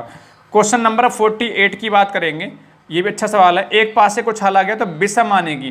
तो देखो 1 2 3 4 5 6, तो विषम कौन कौन सा, 1 3 और 5। तो देखो 3 दिखाई दे रहा है, 1 3 5, 1 2 3, और कुल कितना 1 2 3 4 5 6, तो देखो कुल घटना है 6 और कह रहे हैं विषम, तो एक तो विषम 5, एक हो गया, 2 हो गया, 3 भी विषम है और एक भी विषम है, 1 2 3। इसमें केवल 6 की बात करें तो एक ही था, इसमें 5 3 और 1 की बात करें 3 हो रहे हैं, 3 अंक, तो 3/6 यानी 3 एकम 3 दूनी 6, 1/2 इसका आंसर होगा 1/2 यानी कि ए इसमें आंसर हो जाएगा क्वेश्चन नंबर 48 में। क्वेश्चन नंबर 48 में ए आंसर हो जाएगा। बात सबको समझ में आ रही है, बात सबको समझ में अच्छे से आ रही होगी। बिल्कुल इसी तरह से हमें आपको लास्ट तक हमारे साथ बने रहना है। अब क्वेश्चन नंबर 49, ये भी अच्छा सवाल, जल्दी से बताओ क्या आंसर हो क्वेश्चन नंबर 49 का। क्वेश्चन नंबर 49 का जल्दी से आंसर बताओ।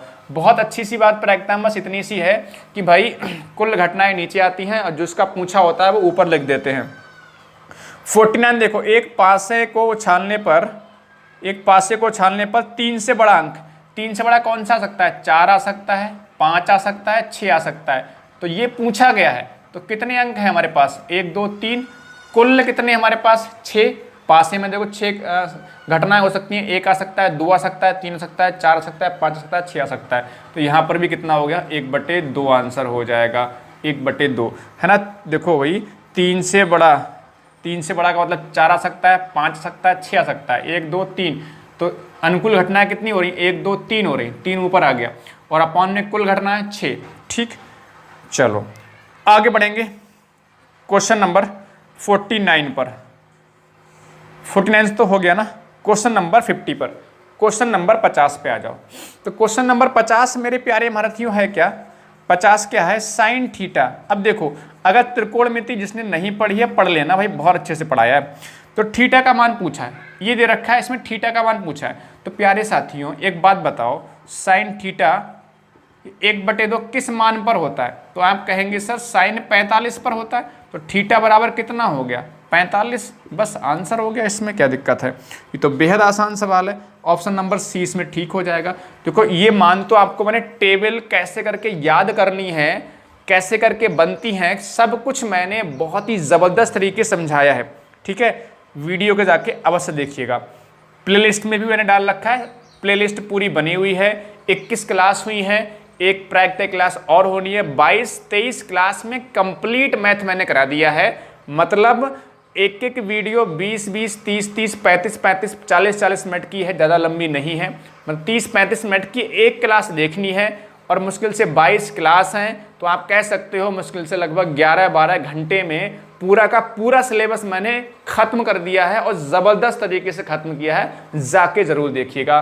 चलिए क्वेश्चन नंबर 51 पे आते हैं। ये थोड़ा सा अलग सवाल है। तो क्वेश्चन नंबर हालांकि है आसान, बस इसमें क्या ये आपके सिलेबस में है भी और नहीं भी है, देखा जाए तो कोई दिक्कत नहीं।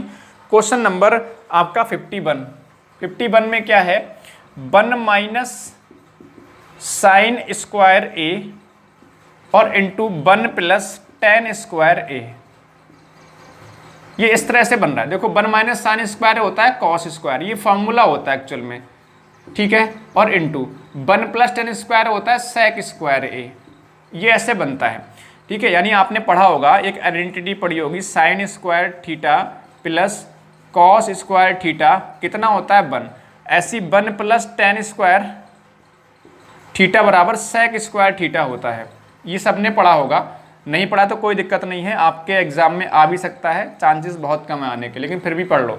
अच्छा अब क्या होता है, देखो ये कॉस स्क्वायर ए है और ये क्या होता है सेक। तो सेक और कॉस एक दूसरे के उल्टे होते हैं, तो इसको लिख देंगे 1 कॉस स्क्वायर ए लिख देंगे, सेक स्क्वायर ए को उल्टे होते हैं।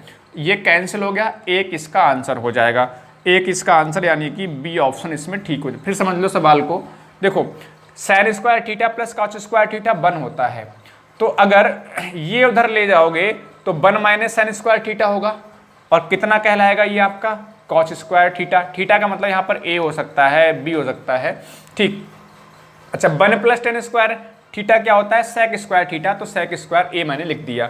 सेक और कॉस एक दूसरे के उल्टे होते हैं, मतलब रिवर्स कर सकते हैं इसको, तो ये 1 कॉस स्क्वायर ए लिख दिया, इससे ये कैंसिल हो गया, एक आंसर बन जाएगा। चलो ये क्वेश्चन नंबर 51 था। क्वेश्चन नंबर 52 पर आ जाओ फटाफट से। बेहतरीन तरीके से हम लोग डिस्कस कर रहे हैं राजन सीरीज के सभी बहुविकल्पीय प्रश्न डीएलएड 4th सेमेस्टर गणित में। तो प्यारे महारथियों क्वेश्चन नंबर 52 पर आ जाओ फटाफट से। क्वेश्चन नंबर 52 क्या है? Cot theta into sine theta और इंटू सेक थीटा। देखिए टेन थीटा होता है साइन थीटा और अपॉन कॉस थीटा, जबकि कॉट थीटा होता है cos theta upon sine theta. ठीक है, तो हमने कॉट थीटा को क्या लिख देना है? कॉट थीटा को हम लिख देना है cos theta upon sine theta और इंटू साइन थीटा, तो ऐसे ही रहेगा। और मैंने कहा सेक और कॉस एक दूसरे के उल्टे होते हैं, तो इसको हम लिख सकते हैं 1 अपॉन कॉस थीटा। ये क्यों लिखा? इसलिए लिखा ये कैंसिल हो जाएगा आपस में, ये कैंसिल हो गया। देखो साइन थीटा कैंसिल हो गया, कॉस थीटा से कॉस थीटा कैंसिल हो गया, 1 आंसर आ गया, 1 आंसर। तो इसका सी वाला ऑप्शन ठीक होगा। एक बार फिर समझो, कॉट थीटा होता है cos theta upon sine theta. Sine theta ऐसे रहने दिया, इसको लिख दिया 1 अपॉन कॉस थीटा। ठीक है, अगर कॉस थीटा लिखोगे तो 1 अपॉन सेक थीटा होता है, सेक थीटा होता है 1 अपॉन कॉस थीटा। ये कैंसिल हो गया, साइन थीटा कैंसिल हो गया, 1 हमारा आंसर हो गया। क्वेश्चन नंबर 52 था। अच्छा, क्वेश्चन नंबर 53 की बात करेंगे तो समांतर चतुर्भुज के सभी अंतःकोणों का योगफल होता है।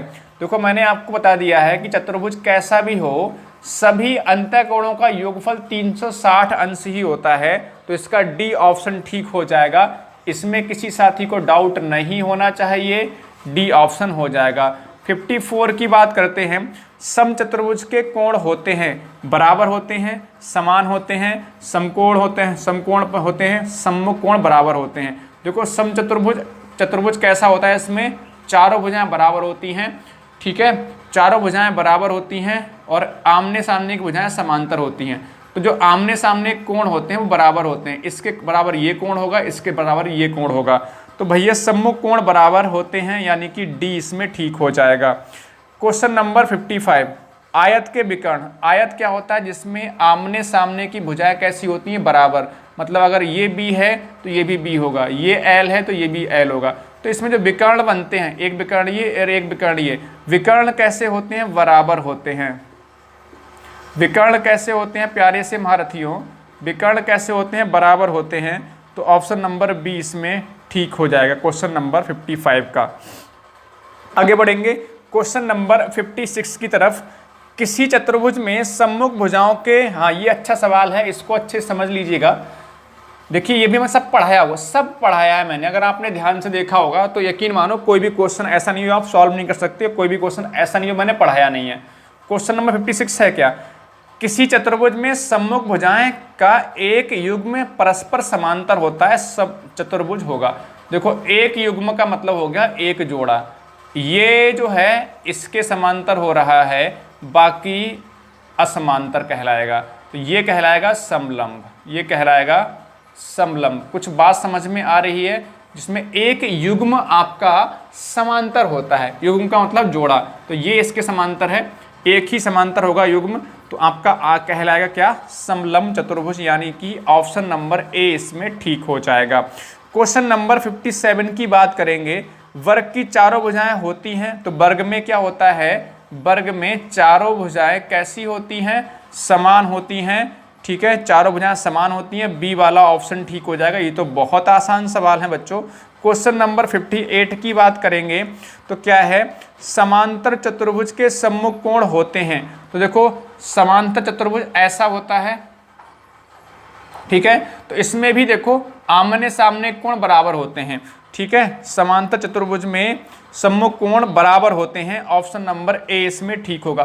देखो चाहे हम समचतुर्भुज की बात करें या फिर समांतर चतुर्भुज की बात करें, तो समचतुर्भुज में चारों भुजाएं बराबर होती हैं, जबकि समांतर चतुर्भुज में आमने सामने की भुजाएं बराबर होती हैं। लेकिन इसमें होता क्या है, चाहे समचतुर्भुज की बात करें या फिर समांतर चतुर्भुज की बात करें, आमने सामने के कोण बराबर होते हैं। ये इसके बराबर और ये इसके बराबर होता है।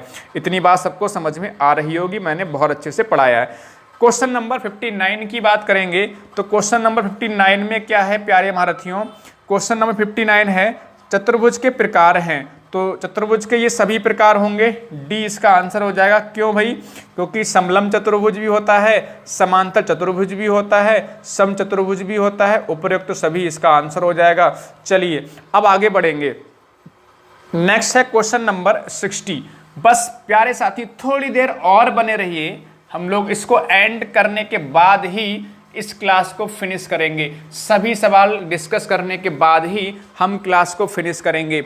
मज़ा आ रहा है तो लाइक ठोको, और हाँ ज़रूर आप चैनल को सब्सक्राइब कर लीजिए, क्योंकि अभी हम ऑब्जेक्टिव प्रश्न डिस्कस कर रहे हैं। अगली क्लास में यकीन मानो हम अति लघु उत्तरीय प्रश्न डिस्कस करेंगे, और वो हो सकता है कल ही डिस्कस हम लोग करें। ठीक है, मैं टेलीग्राम ज्वाइन कर लो सभी साथी। जिन्होंने टेलीग्राम ज्वाइन नहीं करा हुआ है, टेलीग्राम का लिंक डिस्क्रिप्शन में दिया हुआ है, उस पर मैं मैसेज कर दूंगा क्लास का। क्वेश्चन नंबर हम बात कर रहे हैं 60 की बात कर रहे हैं। शंकु का कुल पृष्ठीय क्षेत्रफल बताएं। त्रियक ऊंचाई L, त्रियक ऊंचाई होती है, और ये H होता है, और ये R होता है। तो कुल पृष्ठीय क्षेत्रफल यानी संपूर्ण पृष्ठ बोल सकते हैं इसको। तो कैसे निकलता है? वक्र पृष्ठ होता है पाई RL, और नीचे वाला जो वृत्त का क्षेत्रफल होता है ये जोड़ लेते हैं। मैंने ये भी बताया हुआ है, हर एक चीज़ बताई है। पाई R बाहर ले लेंगे यहाँ पर, तो यहाँ पर L बचता है और यहाँ पर R बचता है, ये फार्मूला कहलाएगा। तो ये कौन सा हो रहा है? पाई R L प्लस R, यानी ऑप्शन नंबर ए ठीक हो रहा है। मैंने बताया है कैसे करके फार्मूले बनते हैं, सब कुछ बताया है।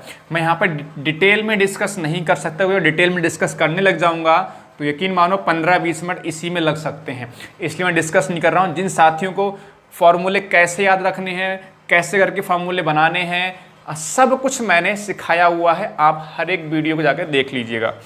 चलो क्वेश्चन नंबर 61। क्वेश्चन नंबर 61 क्या है? यदि शंकु की ऊंचाई मतलब H 9 सेंटीमीटर है और त्रिज्या 2 सेंटीमीटर है, तो प्यारे साथियों आयतन पूछा है। शंकु का आयतन होता है 1/3 पाई R स्क्वायर H। तो 1/3 पाई का मान कितना होता है? 22/7, और R स्क्वायर का मतलब बच्चों, अच्छा एक सेकेंड, इसमें ऑप्शन दे रखे हैं पाई के रूप में, तो पाई का मान यहाँ पर हमें रखने की आवश्यकता बिल्कुल नहीं है। आप सीधे ऐसे कर लीजिए, 1/3 पाई को ऐसे रहने दीजिए। R स्क्वायर का मतलब 9 × 9 करोगे, और H कितना? 2 आ जाएगा। 3 तियाँ कितना? 9, तो 9 3 27 और 2 54, 54, और पाई भी हमारे पास है, तो 54 पाई घन सेंटीमीटर इसका आंसर हो जाएगा।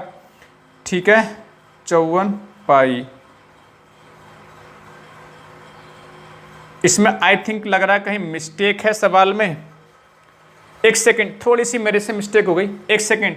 यहाँ पर एक्चुअल में उल्टा रख दिया मैंने, H यहाँ पर 9 रखेंगे और 2 इधर रखेंगे। एक सेकेंड दोबारा से बताता हूँ, सॉरी मिस्टेक हो गई यहाँ पर। अभी एक सेकेंड रुकिएगा। क्वेश्चन नंबर कौन सा है? आपका 61 है। आसान सवाल है, कोई दिक्कत नहीं, बस इसमें मान रखना है। Question number 61। तो क्वेश्चन नंबर 61 आसानी से कर पाओगे भाई। देखो इसमें H दे रखा है 9 सेंटीमीटर और R दे रखा है 2 सेंटीमीटर। शंकु का आयतन होता है 1/3 पाई R स्क्वायर H। 1/3 पाई तो ऐसे रहने देंगे, R स्क्वायर का मतलब हो जाएगा 2 × 2, और H कितना है बच्चों? यहाँ पर 9 है। 3 तियाँ 9, 3 दूनी 6, दूनी 12, 12 पाई इसका आंसर हो जाएगा। ऑप्शन नंबर सी इसमें सही जवाब हो जाएगा। क्वेश्चन नंबर 62, ये अच्छा सवाल है।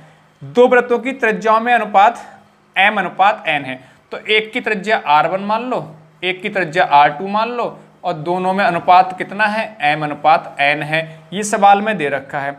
इनकी परिधियों में अनुपात पूछा है, तो वृत्त की परिधि होती है 2πr, लेकिन दो वृत्त हैं तो 2πr1/2πr2 बन जाएगा। नहीं, देखो वृत्त की परिधि होती है 2πr होती है, लेकिन दो वृत्त हैं तो एक की त्रिज्या R1 दूसरे की R2। इनमें अनुपात पूछा है बच्चों, तो पाई से पाई कैंसिल, 2 से 2 कैंसिल, तो R1/R2 है कितना? m upon n। तो यहाँ से आंसर सेम रहेगा, यानी जो अनुपात त्रिज्याओं में होता है वही अनुपात परिधि में भी होता है। तो ऑप्शन नंबर बी इसमें ठीक हो जाएगा। ध्यान रखो, वृत्त की बात कर रहे हैं तो जो अनुपात त्रिज्या में होता है वही किस में आ रहा है, परिधि में भी। तो परिधि में 2 पाई r1 अपॉन 2 पाई r2 किया, 2 पाई से 2 पाई कैंसिल, तो r1 अपॉन r2 ही तो बचा, और r1 अपॉन r2 दे कितना रखा है m अपॉन n। तो यही हमारा आंसर, चाहे m अपॉन n लिख लो या इसको m अनुपात n भी लिख सकते हैं प्यारे महारथियों। बात समझ में आ रही है? चलो क्वेश्चन नंबर 64। क्वेश्चन नंबर 64 देखिए, बस अंत में चल रहे हैं, 8-10 सवाल और बचे हैं। चलिए क्वेश्चन नंबर 64, अगर मजा आ रहा है तो लाइक ठोको। एक वृत्त की त्रिज्या, एक वृत्त है जिसकी त्रिज्या 3.5 सेंटीमीटर है, परिधि पूछी है। ये कोई वृत्त है, ये कोई हमारे पास त्रिज्या है, इस तरह से इसको दे रखा है 3.5। तो परिधि क्या होती है वृत्त की, 2 पाई r होती है। 2 पाई का मान 22/7 और r कितना है 3.5, तो 7 पंजे 35 यानी 0.5 बन जाएगा। ठीक है ना, 5 से गुणा करोगे 10 और 10 का मतलब 1 यानी 22 बन जाएगा ये गुणा करने के बाद। ठीक है, 22 पॉइंट, देखो देखो ध्यान से देखना, 22 दूनी 44 पंजे होता है 44 पंजे होता है 220। 22 दूनी 44 पंजे होता है 220, और पॉइंट कितने के बाद है, 1 के बाद। तो ये हमारा आंसर हो जाएगा, यानी 22 सेंटीमीटर। ऑप्शन नंबर सी एकदम से सही जवाब। बताओ मज़ा आ रहा है, मज़ा आ रहा है नहीं आ रहा? तो ये 64 क्वेश्चन था, ये क्वेश्चन नंबर 64 था। चलो अब क्वेश्चन नंबर 65 पर चल रहे हैं। देखो हर एक सवाल डिस्कस कर रहा हूँ, मैंने फिर से बोल रहा हूँ, मैंने सब कुछ पढ़ा रखा है, इसलिए बहुत ज़्यादा डिटेल में ना जाके मैं हर एक प्रश्न को सॉल्व करके आपको बता रहा हूँ कैसे करके सॉल्व करना है। क्वेश्चन नंबर 65 की बात करेंगे प्यारे महारथियों। एक वृत्त की त्रिज्या, देखो फिर से इस तरह का सवाल पूछे जाते हैं अक्सर, त्रिज्या कितनी है 20 सेंटीमीटर है, तो क्षेत्रफल पूछा है। क्षेत्रफल बच्चों होता क्या है, वृत्त का क्षेत्रफल होता है पाई r स्क्वायर, जबकि परिधि होती है 2 पाई r, तो 22/7 लगा देंगे। r स्क्वायर का मतलब कितना होगा? अच्छा पहले ऑप्शन चेक कर लें।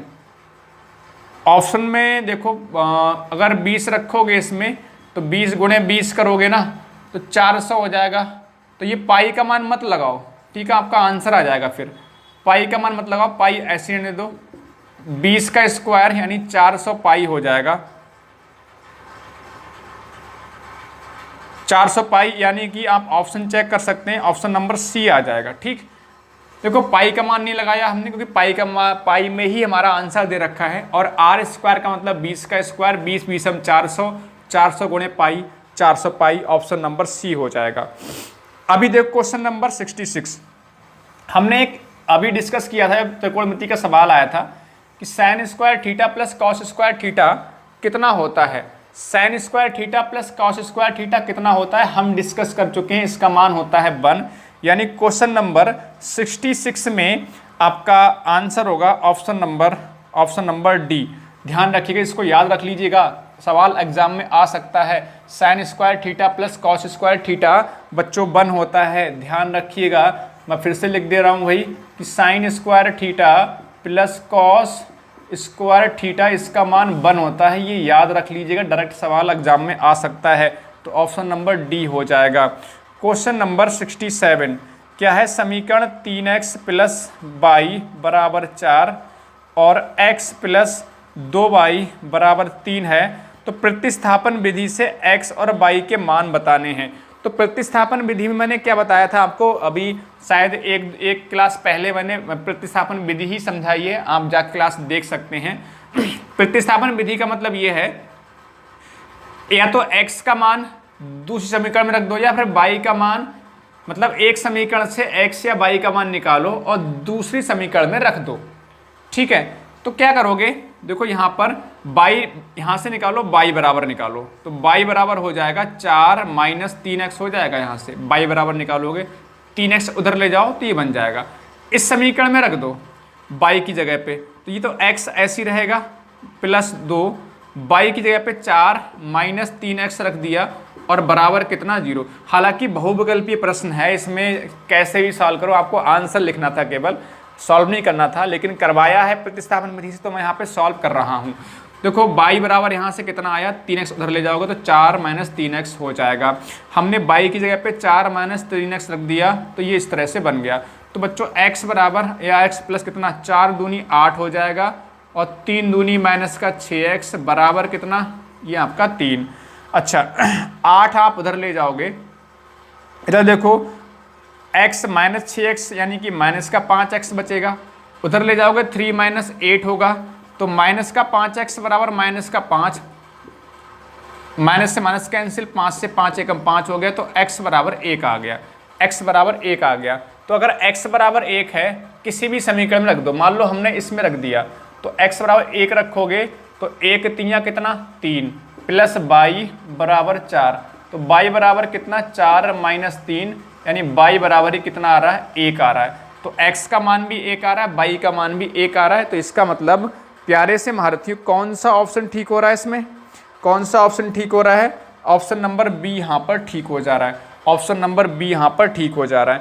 क्वेश्चन नंबर 68, बस 4-5 सवाल बचे हैं, मतलब हम समझ लीजिए क्वेश्चन नंबर 73 तक डिस्कस करने हैं।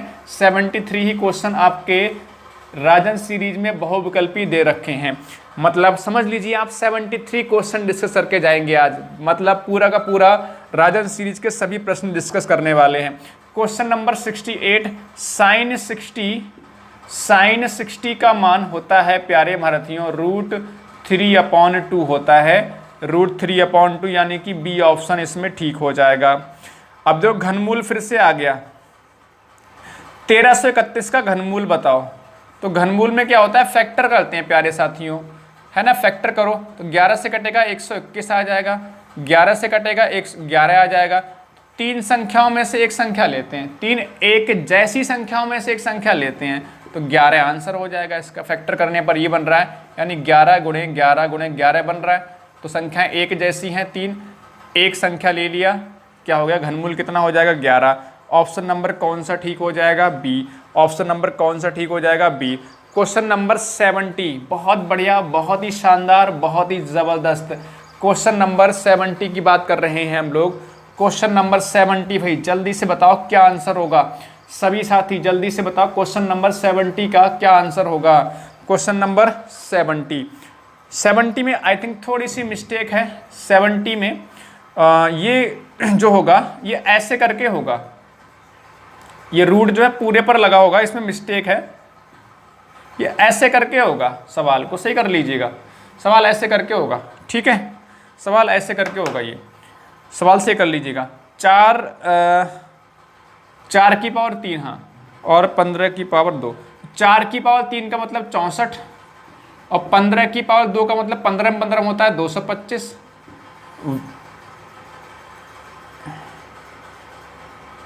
ठीक है, इस तरह से। फिर इसकी पावर में कितना है 3, ऐसे करके ये 289 हो गया। 289 का वर्गमूल निकालना, उसकी पावर में कितना है 3। 289 का वर्गमूल होता है 7, 17 होता है, 17 की पावर कितना हो जाएगा 3, तो ये 49 13 आ जाएगा आपका, 49 13। 17 की पावर 3 का मतलब 17 की गुणा हमने ऐसे करके 3 बार करनी है। तो 49 13, 17 तो 289 होता है, 89 की 17 से गुणा करोगे तो आपको कितना आ जाएगा, 49 13 आ जाएगा। ऑप्शन नंबर ए इसमें ठीक हो जाएगा। एक बार फिर समझो, सवाल को सही कर लेना, इसमें मिस्टेक है थोड़ी सी। ये रूट जो है पूरे पे लगा हुआ है, 4 की पावर 3 का मतलब हो गया 4 चौक 16 चौका 64, 15 15 में होता है 225, ये हो गया 289। 289 का ये वर्गमूल का साइन लगा है, 17 आ गया, लेकिन पावर में कितना है 3, तो इसका मतलब 17 की 3 बार गुणा करेंगे हम तो 49 13 आ जाएगा। ऑप्शन नंबर ए ठीक हो जाएगा। क्वेश्चन नंबर 71, क्वेश्चन नंबर 71 को कर लेते हैं फटाफट से, बस 2 सवाल इसके बाद और, बहुत ही शानदार, सभी ने मजा आ गया। क्वेश्चन नंबर 71, क्वेश्चन नंबर 71 में कुछ नहीं है, बहुत आसान सवाल है। 26 का स्क्वायर करना है और प्लस 32 का स्क्वायर, ये तो कर लोगे अपने आप से भाई। अच्छा, यहाँ पे क्वेश्चन मार्क की जगह पे x मान लेते हैं और ये 64 का स्क्वायर, ये ऐसे करके सवाल है। तो x बराबर यहाँ से क्या होगा 64 का होल स्क्वायर माइनस 26 का होल स्क्वायर, या ऐसे समझ लीजिए, इसको पहले सॉल्व भी कर लो। देखो 26 का स्क्वायर कितना होता है 676 होता है 26 का स्क्वायर, 32 का स्क्वायर होता है 1024 प्लस x बराबर 64 का स्क्वायर गुणा कर लो फटाफट 64 की, तो कितना हो जाएगा देखो बहुत आसान, 4 चौक 16, 4 छंग 24 और 1 25, 6 चौक 24, 6 36 और 2 38, तो 6 5 4 9, 8 2 10, 8 2 10 और 3 1 4, 40 96। ये कितना होता है 40 96 होता है। तो ये जोड़ो कितना हो जा रहा है, ये जोड़ेंगे 6 4 10 हो जाएगा बच्चों, और 7 2 9 1 10, ये 1700 हो रहा है, प्लस x बराबर हो रहा है 40 96। तो x बराबर कितना हो जाएगा 40 96 में से 1700 घटाओगे तो 96, ये 96 बच जाएगा, 10 में 7 जाएगा 3, 3 में से 1 जाएगा 2, 23 96। तो ऑप्शन नंबर कौन सा हो रहा है, ऑप्शन नंबर 20 में ठीक है। कुछ नहीं करना, बस इसका क्या करना है स्क्वायर करके जो भी सॉल्व करना है वही करना है, इसके अलावा कुछ भी सवाल नहीं करना। 26 का स्क्वायर 676, 32 का स्क्वायर होता है 1024, 64 का स्क्वायर हमने यहाँ पर निकाला गुणा करके 40 96, इसको जोड़ा 1700 हो गया, उधर ले जाओगे तो माइनस में हो जाएगा 23 96 बचेगा, और x हमने ये माना था। तो आंसर क्या हो जाएगा ऑप्शन नंबर 20 में ठीक हो जाएगा। अच्छा, क्वेश्चन नंबर 72 की बात कर रहे हैं। तो क्वेश्चन नंबर 72 क्या है, आसान सवाल है बच्चों ये भी।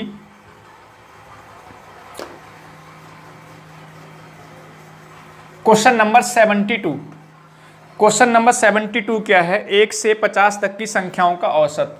देखो 1 से 50 तक की संख्याओं का औसत माध्य, तो औसत माध्य मैंने आपको बताया हुआ है,